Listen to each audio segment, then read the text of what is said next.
में सबसे पहला अभ्यास हम करेंगे वज्रासना, जिसे डायमंड पोज भी कहा जाता है।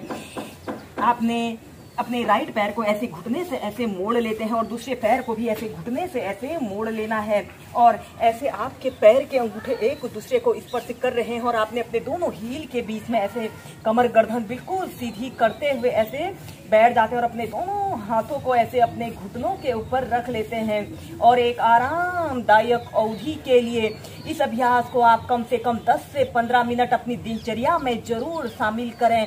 बहुत सी बार ऐसा होता है जब हम अधिक खाना खा लेते हैं तो अधिक खाने के बाद जो बेचैनी होती है इस वज्रासना को करने से दूर होती है। बाद हम नेक्स्ट अभ्यास करेंगे अर्धचंद्रासना। आपने ऐसे घुटनों के बल ऐसे खड़े हो जाना है और फिर अपने दोनों हाथों को ऐसे अपने कमर के पास ऐसे रख लें और श्वास अंदर भरते हुए ऐसे अपने शरीर को पीछे की तरफ स्ट्रेच करें। ऐसे अर्धचंद्रासना की पोजीशन पर आते हैं या फिर अपने दोनों हाथों को ऐसे अपने कंधों के पास ऐसे रख लें। 30 सेकंड तक ऐसे ही रुकें।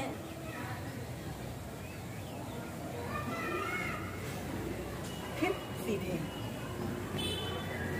इस अर्धचंद्रासना को करने के बाद हम करेंगे उष्ट्रासना।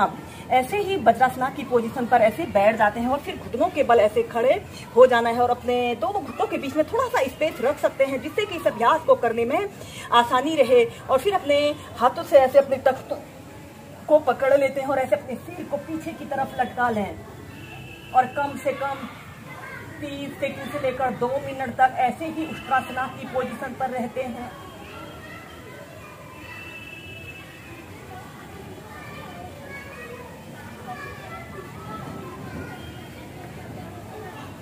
और फिर सीधे ऐसे ही से आप 2 से 3 बार कीजिए।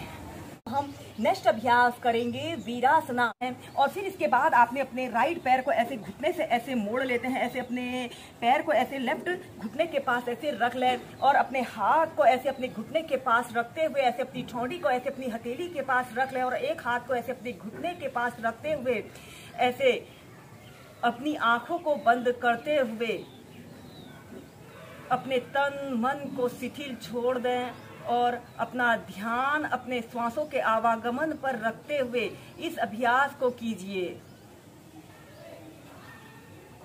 और फिर जब आप ऐसे ही एक तरफ से कर लेते हो तो फिर इसके बाद ऐसे ही इस अभ्यास को दूसरी साइड से करेंगे। ऐसे अपने पैर को ऐसे राइट घुटने के पास ऐसे रख लें और अपने हाथ को ऐसे घुटने के पास रखते हुए ऐसे अपने हाथ को ऐसे अपनी ठोड़ी को ऐसे अपनी हथेली के पास रखते हुए इस अभ्यास को ऐसे प्रैक्टिस कीजिए।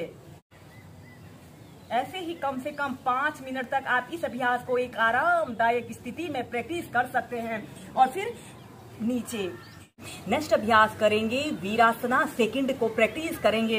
वीरासना सेकंड को करने के लिए आपने ऐसे ही वज्रासना की पोजीशन पर ऐसे बैठ जाते हैं और फिर इसके बाद आपने ऐसे घुटनों के बल ऐसे खड़े हो जाना है और अब आपने अपने राइट पैर को उठाकर लेफ्ट थाइस के पास ऐसे रखते हैं और ऐसे अपने घुटने को जमीन पर ऐसे रख लेते हैं। ऐसे अपने दोनों पैरों के बीच में ऐसे आधे से या 1 फीट का ऐसे स्पेस रख सकते हैं जिससे कि इस अभ्यास को करने में आपको आसानी रहे। और ऐसे अपने दोनों हाथों को प्रणाम मुद्रा बनाकर ऐसे अपने छाती के मध्य में रख लेते हैं और किसी एक वस्तु पर अपने ध्यान को केंद्रित करते हुए इस अभ्यास को करें। या फिर अपने दोनों हाथों को ऐसे अपने दोनों बाजुओं को ऐसे कान के पास सटाते हुए ऐसे अपने ऊपरी शरीर को ऊपर की तरफ स्ट्रेच करने की कोशिश करते हैं।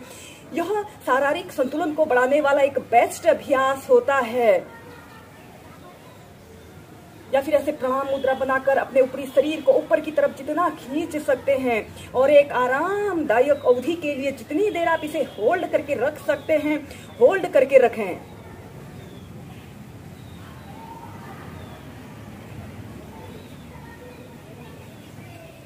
और फिर नीचे ऐसे ही इस अभ्यास को अब हम दूसरी साइड से करेंगे। ऐसे अपने घुटने को जमीन पर रख लें और अब आपने अपने लेफ्ट पैर को उठाकर राइट थाइस के पास ऐसे रखते हैं।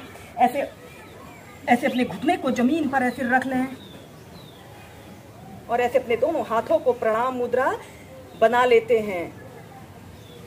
या फिर ऐसे अपने दोनों बाजुओं को ऐसे कान के पास सटाते हुए ऐसे अपने ऊपरी शरीर को ऊपर की तरफ खींचें। दोस्तों, इस अभ्यास को करने से हमारी एकाग्रता बढ़ती है, चित्त की चंचलता दूर होती है और मन एकाग्र होता है। यह एकाग्रचित होने का एक बहुत अच्छा अभ्यास है।